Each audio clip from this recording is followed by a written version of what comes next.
c'est par la formule pudique de différer la manifestation à une date ultérieure, de préférence après la fin du processus électoral, que le ministre de l'administration territoriale a fermement interdit la marche prévue ce 14 juillet par des organisations de la société civile, FCTD, Novation Internationale, et des partis politiques et regroupements, en FDR, DMP.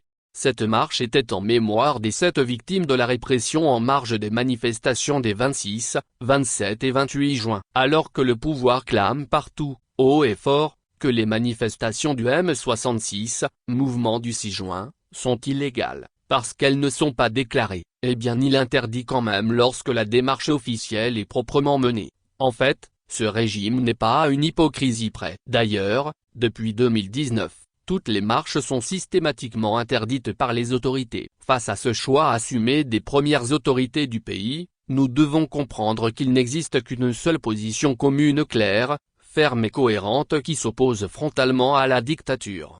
La lettre d'information de cette marche a été adressée au ministre au nom des organisateurs par Novation Internationale, une organisation de la société civile qui prône pourtant la désobéissance civile avec d'autres structures. N'est-ce pas là 2 positions contradictoires? Pour le Front touche pas à ma constitution, le choix est limpide. Nous combattons le remplacement de la Constitution. Nous combattons la 5e République. Nous refusons les élections municipales de la 5e République. Nous luttons pour la fin de la dictature et pour une transition politique. C'est dans cette cohérence que notre stratégie peut se consolider et gagner en efficacité. Nathaniel Olympio.